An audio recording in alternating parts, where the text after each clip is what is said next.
Selamat malam teman-teman. Kita di pertemuan selanjutnya ini kita akan pelajari tentang teori Gestalt atau beberapa penggunaan-penggunaan teori Gestalt yang digunakan dalam desain sebenarnya.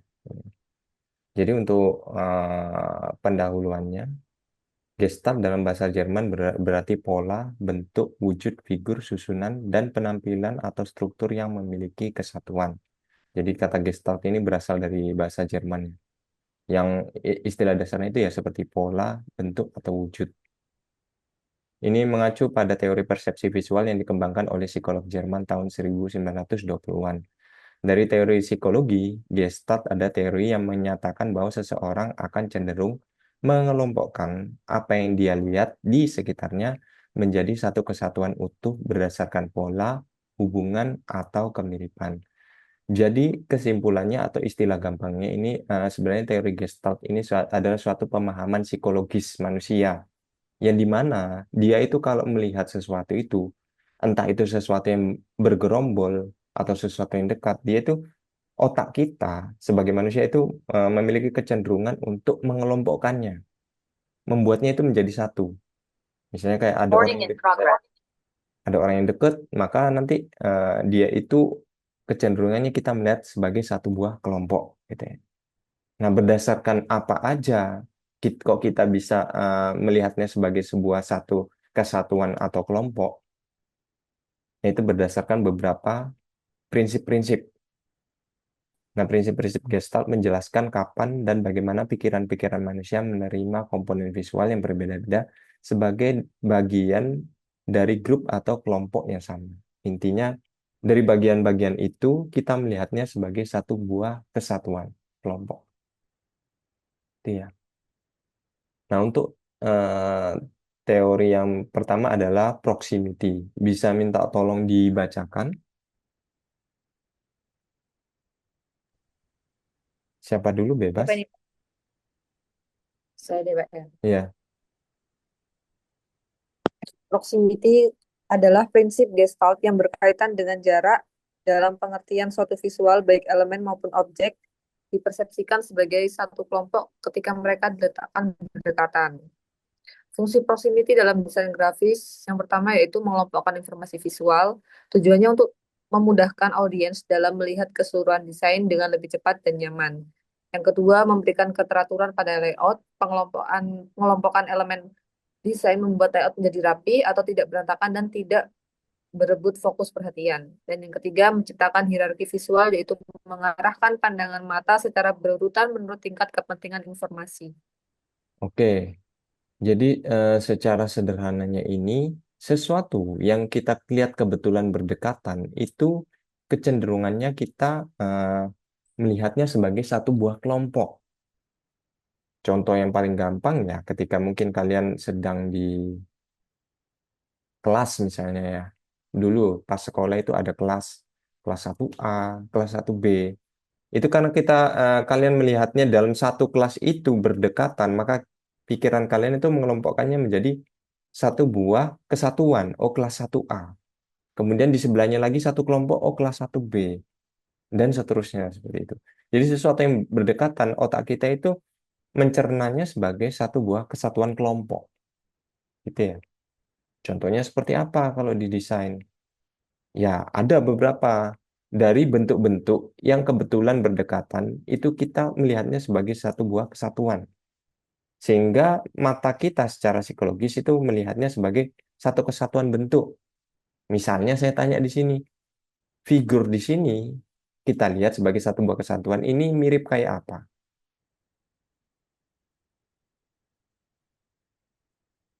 Yang ini, pillow cake ini mirip kayak apa?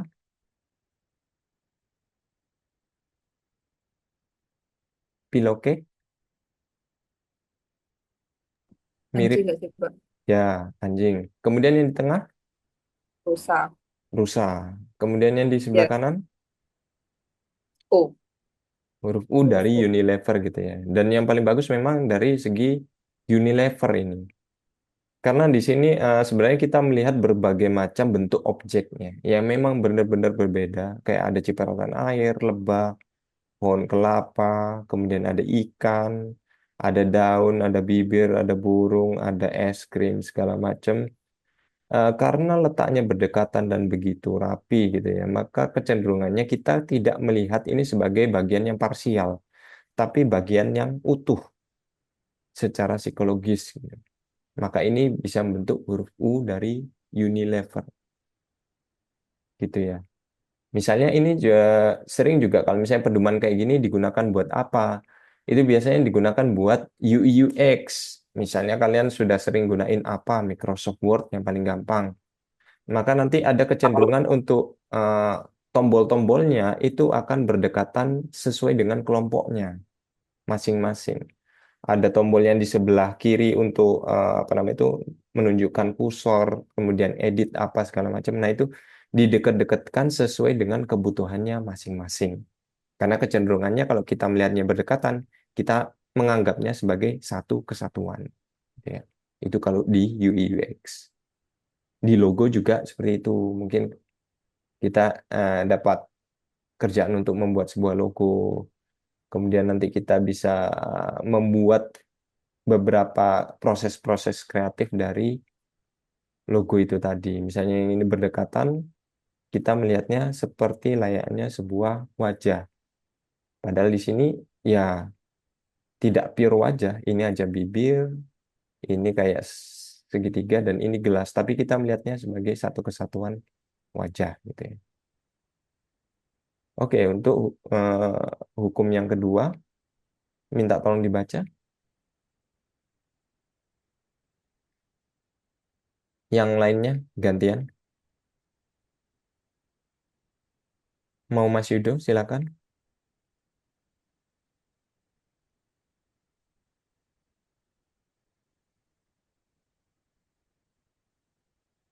Mas Yudo ada?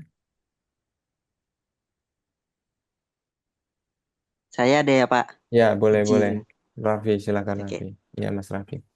similarity, kesamaan dalam satu prinsip similarity suatu elemen atau objek yang dipersepsikan sebagai satu kelompok jika elemen atau objek yang bentuknya mirip atau sama.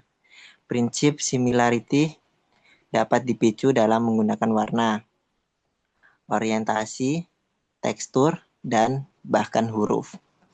Fungsi similarity dalam desain grafis merupakan satu, mengelompokkan informasi visual.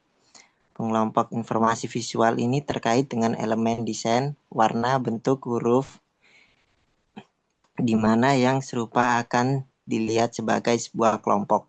Dua, elemen tekstur, partem atau pola repetisi, pola berulang sebagai tekstur yang bisa memberikan kesan efek dan ilusi kedalaman. Tiga, membangun kesatuan dalam harmonisasi. Empat, menciptakan konsisten visual identitas ketika kemiripan visual dipertanyakan dan diaplikasikan dengan konsisten, maka akan terbentuk identitas visual. Terima Oke. kasih, Pak. Ya, terima kasih Mas Raffi. Jadi, hukum similarity ini hampir sama sebenarnya dengan ini tadi, proximity atau kedekatan. Cuman ini lebih spesifik lagi. Oke, dia deket, tapi dia itu serupa. Misalnya kayak gimana kecenderungannya kita untuk melihat. Misalnya di satu kelas gitu ya, kita berada di satu kelas, kemudian nanti saya akan misalnya melihatnya ini satu kelas kelas 1A gitu ya, kelas 1A dengan populasi sebanyak ini gitu loh. Ada berapa anak di sini. Kemudian dia ternyata lebih spesifik lagi. Di sebelah sini ada kubu cowok, di sini sebelah kiri ada kubu cowok yang kotak, kemudian di sebelah kanannya ini ada kubu cewek yang bundar, kubu cowok yang coklat lagi, kubu cewek yang bundar, kemudian kubu apa kotak lagi untuk yang laki-laki gitu. Maka kecenderungannya kita melihat ada 5 kelompok di sini di sebelah kiri ini. Kelompok 1 laki-laki, kelompok 2 cewek, kelompok 3 laki-laki, kelompok 4 cewek, kelompok 5 laki-laki. Karena kebetulan memang untuk kesamaan dari jenis kelaminnya itu tadi, atau kesamaan bentuknya, maka kita melihatnya sebagai, oh ini ada cowok, ada cewek. Berbeda kalau misalnya ini di mix, ya kita melihatnya sebagai kelas 1A. Seperti itu. Kalau misalnya digunakan di desain seperti apa? Itu bisa membentuk suatu figur gitu loh. Dia dia bisa meskipun bentuknya itu hampir sama, tapi dia bisa membentuk figur yang baru. Misalnya di sini figurnya segitiga gitu ya. Tapi di sini untuk yang segitiga ini, yang sama ini dia membentuk apa kira-kira? Selain figur dari elang ini, Untuk matahari, untuk bulan, Pak. bentuk matahari. Padahal ini cuma segitiga biasa ya. Tapi karena kita melihatnya segitiga ini sebagai satu kesamaan, maka secara persepsi atau secara psikologis kita melihatnya semua segitiga ini sebagai satu buah kesatuan. Sehingga kita mempersepsikannya sebagai sebuah, oh matahari gitu. Dan kemudian sama untuk yang di sebelah kanannya ini tadi. Di sini ada beberapa kayak bentuk trapesium gitu ya. Nah, bentuk trapesium ini kalau secara gabungan kita melihatnya sebagai apa kira-kira?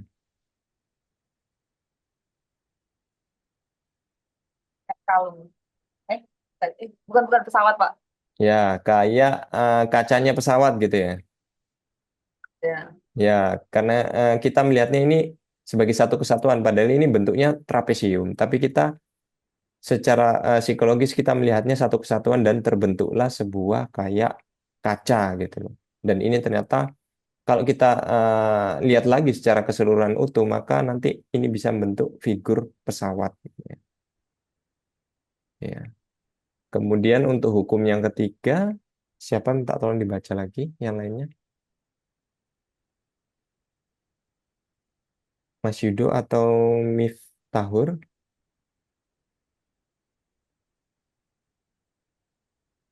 Nggak usah malu-malu ya, aman kok. Apa suara saya jelas, Pak? Jelas, jelas sekali. Oke, saya baca ya, Pak ya. Iya, silakan. Continuity atau kesinambungan. Prinsip continuity adalah mengenai kecenderungan cara mata mengikuti suatu pola menuju arah tertentu. Prinsip continuity membantu menggiring perhatian audiens dalam melihat sebuah komposisi. Bisa menggunakan susunan elemen yang membentuk alur atau pola atau menggunakan arah panah. Fungsi continuity dalam desain grafis, satu, menuntun alur baca atau pandangan, dua, menciptakan hierarki visual, tiga, menciptakan ilusi arah. Sudah, Pak. Oke, terima kasih Mas Miftahur. Jadi continuity itu adalah suatu hukum yang secara psikologis itu kita melihat beberapa bagian-bagian yang berdekatan itu tadi ternyata memiliki sebuah alur atau arah gitu. Yang di mana nanti kita kecenderungan untuk melihatnya sesuai dengan arah itu tadi. Mau ke atas eh, sampai ke bawah atau ke kiri atau kanan itu nanti bisa memandu cara kita untuk membaca atau melihatnya. Misalnya seperti di sini. Misalnya di logo space ini ya. Logo space ini kalian melihat ada suatu arah nggak? Iya, Pak. Apa itu? Arah dari bintangnya deh. Kiri ke kanan atau Kiri ke kanan. kiri ke kanan? Kok bisa padahal tidak ada arahnya gitu? Yang sebelah kiri semakin kecil sih, Pak. Menandakan kalau bintangnya itu udah lewat gitu, udah kayak yang paling jauh. Gimana ya menjelasinnya? Itu kayak ekornya bintang gitu ya, jadi Ekornya, kelihatannya ekor bintang ya. Mm-mm. yang paling Padahal kan yang paling gede. Jadi kalau semakin jauh sama bintang, ekornya semakin kecil. mengecil. Ya, itu secara psikologisnya benar ya. Jadi kalau kita melihat bintang ya nanti semakin jauh maka ekornya memang semakin kecil. Padahal di sini em, tidak ada arah panah, ini sebenarnya hanya beberapa objek-objek yang kepisah. Misalnya kayak huruf A antara atas dengan bawah itu ya terpisah sebenarnya. Cuman kita melihatnya ini sebagai sebuah garis yang tidak kelihatan. Padahal di sini nggak ada garis sebenarnya. Itu cuman ruang kosong, tapi karena kita melihatnya sebagai satu kesatuan, maka kita seakan-akan melihat ada garis di situ. Padahal itu cuman potongan aja. Sama dengan yang di sebelah kanannya, itu kalau misalnya arahnya dari mana ini? Dari bawah ke atas. Dari bawah ke atas ya, karena secara psikologis, Eh, Tanda panahnya yang menunjukkan bahwa titik awal mulanya oke. garis tersebut ya dari tanda panah tersebut menuju ke pin mapnya. Itu dan itu menjadi pinetnya itu sebagai sebuah tujuan akhir gitu ya. Dan arah panah dan pin map ini merupakan simbol gitu loh. Oh, ada satu awal mula dan satu menjadi tujuan akhir secara psikologis gitu. Kemudian ya sama juga dengan yang di eh, bagian bawah ini ya arahnya menuju ke tengah gitu ya. Nah, kalau misalnya diaplikatifkan ke mungkin beberapa logo, itu kita bisa melihat dari logo yang terkenal ini Oke. ya, VW ini ya, Volkswagen ya. Ini juga dia pengolahannya kreatif, huruf di atas itu V dan kemudian huruf di bawah itu W. Kepisah sama dengan bagian yang di tengah ini tadi.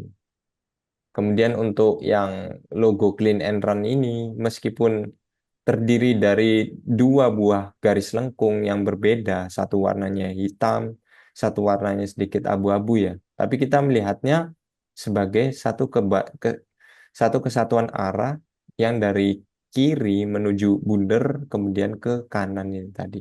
Yang diperkuat juga dengan adanya arah panah. Gitu. Oke, untuk hukum selanjutnya next, minta tolong dibaca.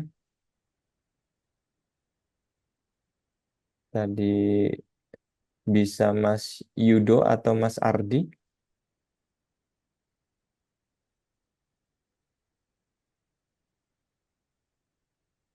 Mas Yudo ada nggak? Itu sudah tadi Pak. Oh, Mas Yudo udah baca. Sudah setelah saya. Oh iya iya, sorry. Ini setelah kamu bukannya Raffi ya tadi.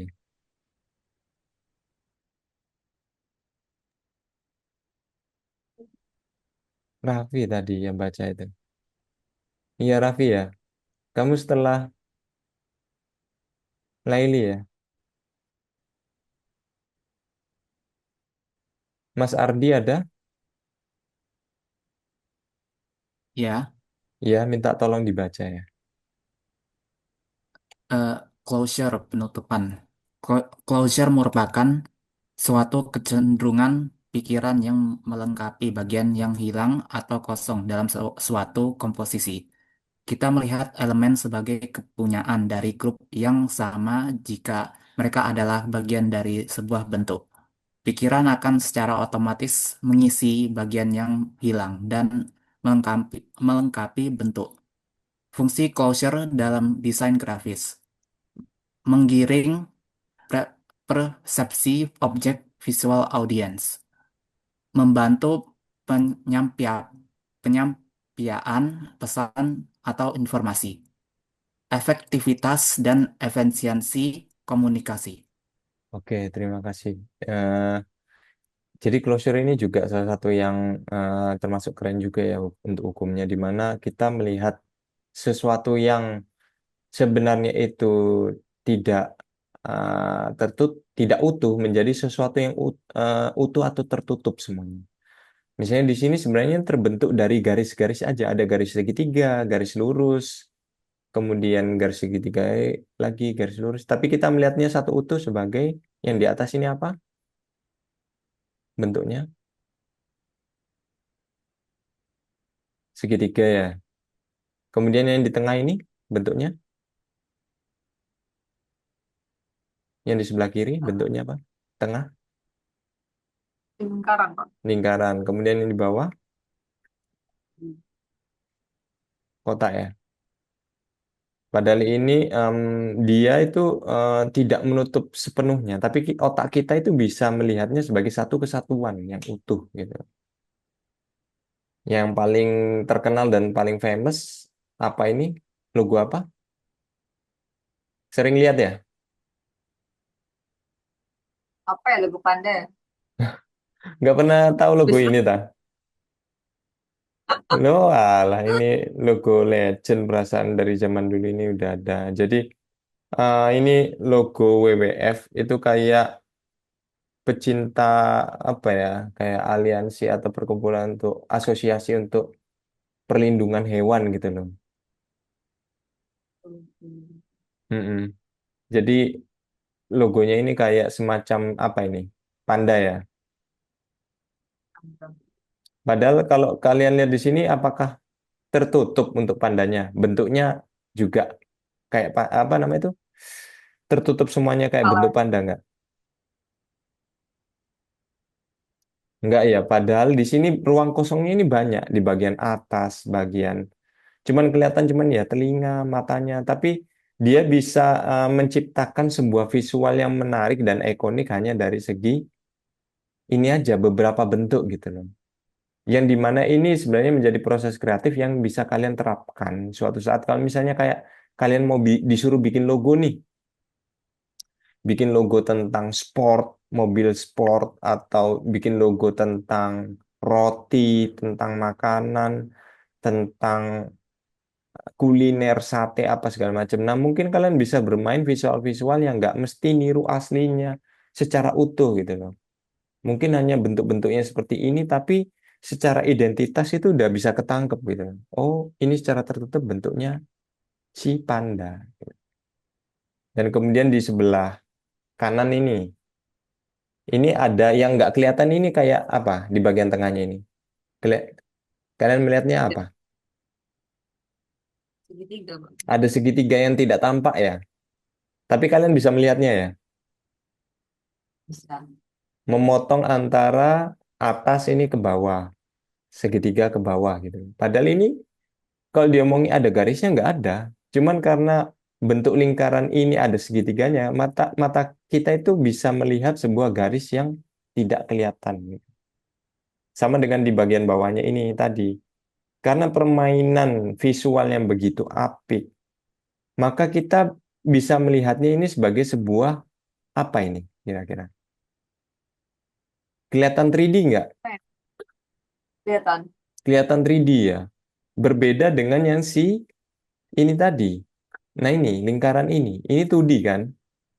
Iya. Nah, padahal ini permainannya kalau diomongin bentuk bola 3 dimensi ya nggak nutup sempurna gitu. Tapi otak kita itu bisa melihat, oh iya ya, ini bentuknya kayak ya bola 3 dimensi gitu. Nah, itu permainan-permainan visual.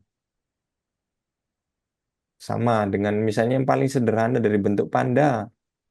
Ternyata bentuk kayak gini aja yang di sebelah kanan ini kita bisa melihat, oh kayak gini aja itu bisa membentuk sebuah panda. Yang mungkin ini bisa diaplikatifkan menjadi kayak logo-logo kreatif gitu. Sering digunakan misalnya kayak ilustrator logo dari Bali itu teman-teman tahu. Siapa ya, Bang? Eh,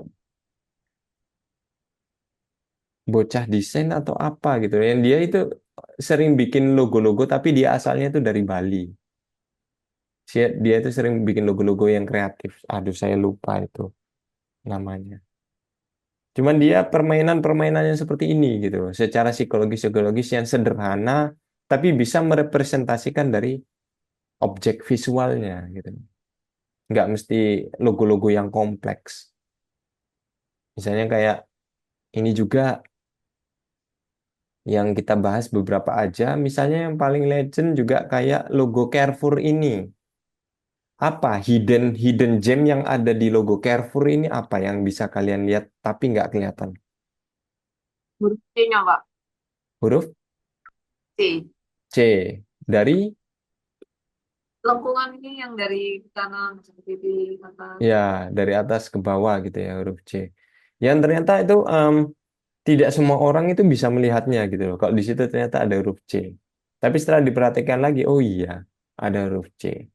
Misalnya kemudian untuk logo FedEx ini ya, kira-kira hidden gem closure apa yang ada di sini gitu. Dia perusahaan ekspedisi. Panah dekat Panah. kapital. Nah, bener banget ya. Jadi panah dekat E kapital. Ini membentuk Oh, panah. iya. Ya, kelihatan ya EX itu membentuk panah karena mereka juga berasal dari perusahaan itu ya, ekspedisi yang pasti akan menunjukkan arah arah tujuan. Ini juga yang bagus ya dari RCTI ini tadi membentuk elang. Maksudnya dia juga secara kreatifnya itu bisa menyambungkan antara huruf R dengan Raja Wali yang menggunakan hukum closure itu tadi. Keren itu di situ gitu. Saya rasa ini legend banget logo RCTI ini. Kemudian logo CNBC juga. Kalian bisa melihat apa di situ? Pak. Merak ya. Padahal cuman pakai ujung paruh doang gitu loh. Simple banget. Ujung paruh doang, tapi dia udah bisa kelihatan kayak merak gitu. Ya. Oke, next. Minta tolong dibaca. Apakah Mas Yudo ada? Saya ada Pak, Iya, silakan dibaca. figur ground. Figur adalah fokus elemen, sedangkan ground adalah background di belakang figur. Prinsip figur ground membantu menjelaskan elemen desain mana yang secara cepat dilihat sebagai figur dan ground melalui sebuah persepsi. Figur dan ground merupakan permainan ruang positif dan negatif, sehingga keduanya dapat dilihat sebagai objek. Fungsi figur ground dalam desain grafis. Yang pertama, mengatur sudut pandang audiens. Dua, membantu penyampaian pesan atau informasi. Yang ketiga, efektivitas dan efisiensi komunikasi. Oke, jadi ini figure and ground merupakan salah satu prinsip yang paling menarik dan juga nanti akan menjadi tugas kita ya selanjutnya, ya. Jadi figure and ground ini adalah suatu permainan psikologis di otak kita di mana em, setiap gambar itu pasti nanti ada ruang positif sama negatif. Ruang positif itu kayak istilahnya kayak foreground, bagian depannya kita melihat objeknya, dan bagian negatif itu adalah latar belakangnya. Tapi di figure and ground, antara ruang positif dengan negatif ini memiliki interaksi, sehingga bisa menimbulkan dualisme objek. Ya. Misalnya, seperti yang di sebelah kirinya ini tadi. Ini kan kalau kita melihat ruang positifnya ini adalah bentuk dari terowongan. Ruang negatifnya adalah bagian backgroundnya ini, yang bagian putihnya ini. Tapi justru bagian negatifnya ini bisa membentuk apa lagi selain terowongan?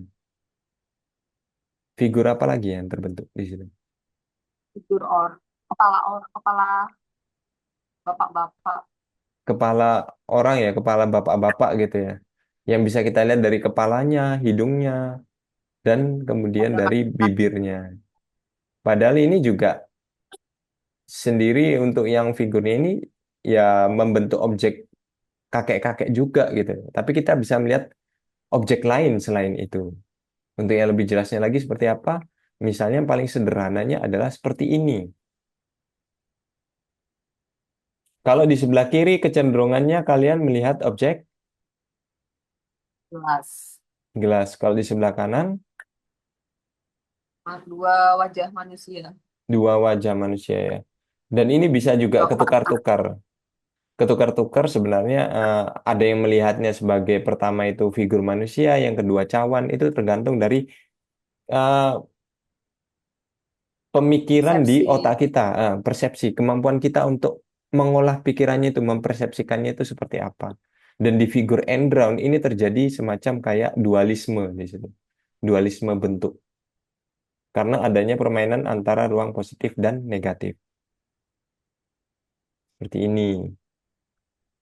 Misalnya yang di bagian bawah ini yang ada wanita ya, kiri, itu selain wanita, kalian bisa melihat apa aja? Wanita yang seperti apa di sini?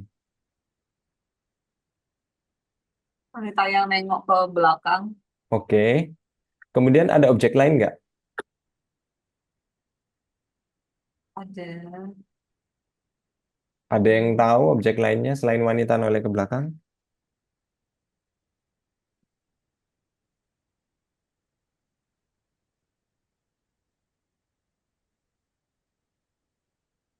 Jadi membentuk objek nenek-nenek ternyata, guys. Bingung. Jadi di bagian atasnya ini rambutnya dia kayak pakai kerudung. Ini rambutnya putih, kemudian yang dagunya ini menjadi, kalian lihat menjadi hidung. Dagunya menjadi hidung. Kemudian di bawahnya ini menjadi mulut dan dagu. Mulai kelihatan. Pokoknya kata kuncinya dagunya menjadi hidung dan bawahnya menjadi bibir dan dagu. Kok saya nggak ini sih, Pak? Kok nggak nyampe? Ada yang anu nggak kelihatan nggak? Nggak nyampe. Saya kelihatan. Kelihatan, ada yang kelihatan. Oh. Ya, Itu jadi ya, hidungnya, nenek. ya nenek ya, hidungnya itu, Iya, dagunya itu menjadi hidung, Lili. Kemudian yang kayak apa namanya itu, kalungnya itu menjadi bibir, bawahnya menjadi dagu.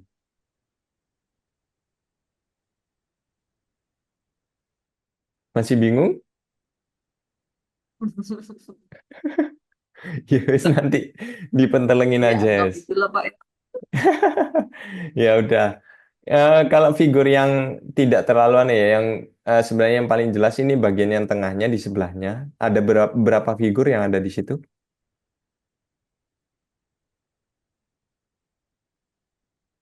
Figur apa aja? Laki-laki, perempuan, Sama? terus ada itu burung apa ya? Ya, itu burung merpati di bagian tengahnya. Itu ya proses kreatifnya. Jadi dia bisa menciptakan tiga objek dengan mempermainkan antara ruang positif dan negatif ini tadi. Kemudian ada beberapa poster yang di bagian kuning ini, poster apa permainannya? Musuhnya, musuhnya Batman ya yang kuning ya? Ya, Batman dan musuhnya siapa? Robin. Ih, Bukan ya. Robin itu bukan musuh ya Allah. Apa teman-teman yang lain yang cowok tahu biasanya? Siapa musuhnya itu? Ada penggemar Batman nggak? Jadi itu penguin ya. Itu penguin salah satu musuhnya Batman. Sama dengan di bagian kanan ini siapa? Ya nggak tahu sih, Pak. Nggak tahu ya. Yang warna superhero warnanya merah biru. Tahu nih kalau superhero. Jadi ini adalah Cowok. Spider-Man. Spider-Man merah biru dengan musuhnya. Permainannya ini adalah di bagian bawahnya ini adalah Green Goblin. Kelihatan Green Goblinnya? Oh iya. Ya, itu Green Goblin itu. Permainan ruang positif dan negatif. Sama dengan kayak gini. Gitu. Jadi memang nanti tugasnya kalian adalah membuat poster di ukuran A3 mengenai ini tadi. Objek visualnya ini tadi. Seperti contohnya yang paling nyambung adalah yang ini. Antara seperti yang di atas atau yang ini, yang di bawah, ataukah Batman atau Spider-Man. Jadi nanti kalian membuat proses kreatif dari beberapa bentukan itu tadi. Tugasnya itu nanti gambar manual, Pak. Gambar manual. Makanya ini saya pengen jelasin. Sendirian atau kelompok, Pak? Sendiri dong. sendiri. Oh, individu. Iya, soalnya ini 4 SKS, guys, teman-teman. Jadi ya harus memang disesuaikan. Dan saya rasa ini paling dikerjain kalau mau anu cuman 3 jam, 2 jam, saya rasa selesai sih Iya, sebenarnya. yang pro itu, Pak. Eh, yang pro? Iya, yang udah pro 3 Walah, jam selesai. anu lah maksudnya bisa bisa. Maksudnya ini dalam taraf yang masih masih gampang kok. Jadi nanti tugasnya itu Oh, di lembar 1 lembar A3. Nanti batasnya itu sebenarnya itu pokoknya garis tepinya itu 2 senti. Kemudian di bagian tengahnya nanti ada kayak figur seperti ini. Figur seperti ini dan kemudian di bagian bawahnya itu nanti ada kayak ceritanya gitu. Nah, tugasnya adalah nanti kalian membuat suatu karya poster eh, dengan ukuran A3. Jadi nanti alatnya itu kalian bisa gunain dari tinta bak sebenarnya. Beli yang murah aja. Tinta bak itu cuman berapa? Tinta bak warna hitam itu murah. Sama kuas kecil. Atau kalian mau pakai spidol ya nggak apa-apa. Cuman ya kalau spidol habis banyak gitu. Ya, kalau tinta bak ya jauh lebih hemat sama kuas kecil. Untuk bikin yang ngecat yang warna hitam misalnya kayak gitu. Atau kalian mau beli cat poster untuk yang warna kuning misalnya kayak Batman and apa namanya itu penguin di sini ya bisa gitu. Tapi untuk temanya nanti ada temanya. Kalian nanti akan membuat suatu karya yang mengangkat tema tentang permasalahan sosial yang ada di masyarakat. Bebas. Ide konsepnya terserah bebas. Yang penting mengangkat permasalahan sosial yang lagi in di masyarakat. Misalnya kalian pengen ngangkat tentang perang Iran Amerika dalam bentuk apa namanya ini nanti figure and ground. Kemudian nanti kalian mengangkat isu MBG dalam bentuk figure and ground. Kalian mengangkat tentang penggundulan hutan dalam prinsip figure and ground. Misalnya nanti dibuat kreatif seperti apa? Ada gambar hutan dan kapak, misalnya seperti itu. Ataukah kalian ingin mengangkat isu tentang banjir atau beberapa isu-isu yang lagi apa ya menguak di masyarakat entah itu di dalam negeri maupun luar negeri. Bitcoin juga bisa monggo silakan. Tapi prinsipnya yang menggunakan teori Gestalt itu tadi. Sampai di sini paham, mulai paham? harus ngarang sendiri atau boleh bisa kayak cari inspirasi gitu, Pak? Boleh banget cari inspirasi, tapi yang nggak boleh adalah plagiasi sebenarnya. Kayak yang tracing plug ketiplek gitu ya. Ya, ya itu plak ketipok itu nanti udah langsung di Dell itu pasti. Karena ATM boleh, Pak? eh Kan kalau ATP nggak boleh, kalau ATM boleh, Pak. ATM Kalau ATP boleh. kan tiru plug.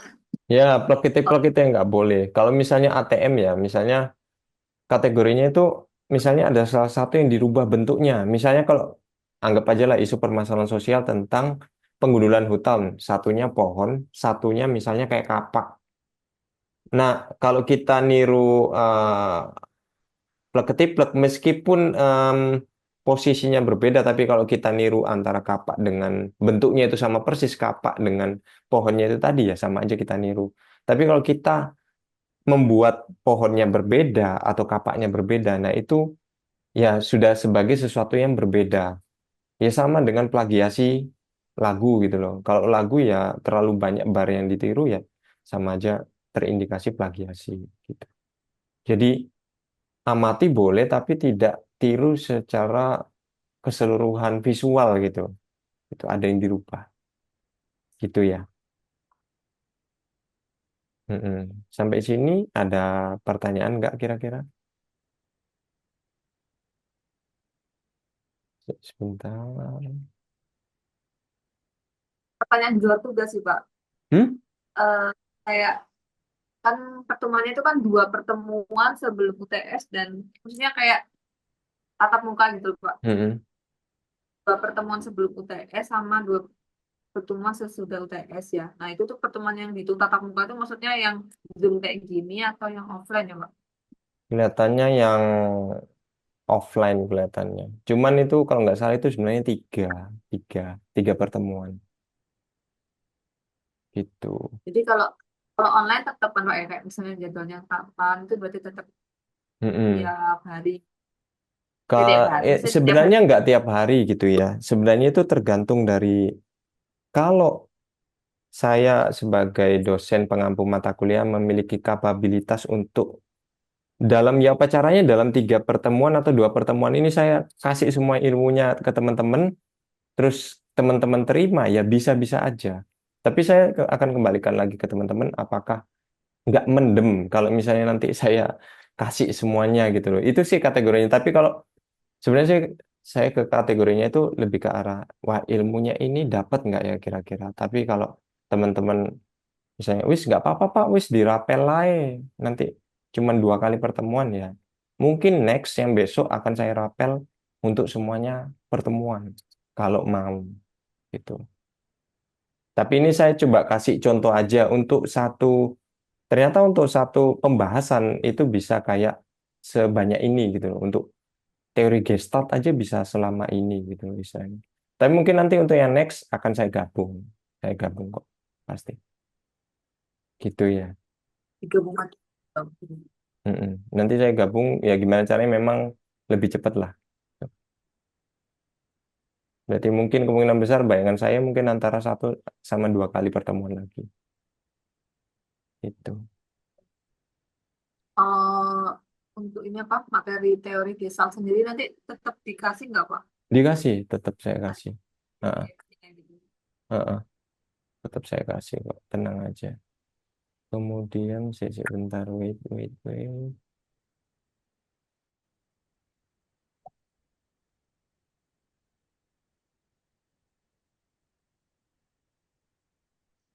Jadi ini saya cuman kasih liatin untuk yang karya-karya dari kelas reguler sih sebenarnya. Kita harus zoom.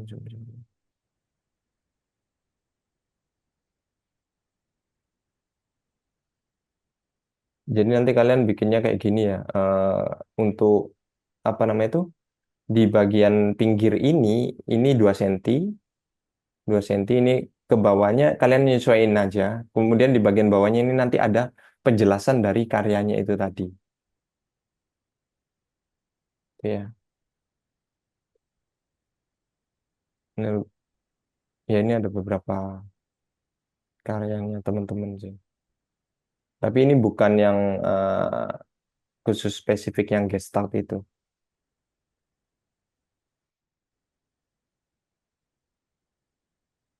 Ini bukan spesifik Gestalt Pak. Yang Gestalt itu yang ini dia. Oke. Ya ada beberapa objek-objek di situ. Jadi dia menceritakan tentang ya gambaran sih. Tapi ini bukan Gestalt yang sempurna sebenarnya. Ada lagi Gestalt yang sempurna yang lebih diciptakan sama teman. Cuman yang kebetulan yang apa ya, yang saya terima untuk pengumpulannya baru yang ini untuk yang didigitalkan. Mungkin nanti saya bisa minta ke yang lainnya. Gitu. Tapi salah satu contohnya seperti ini.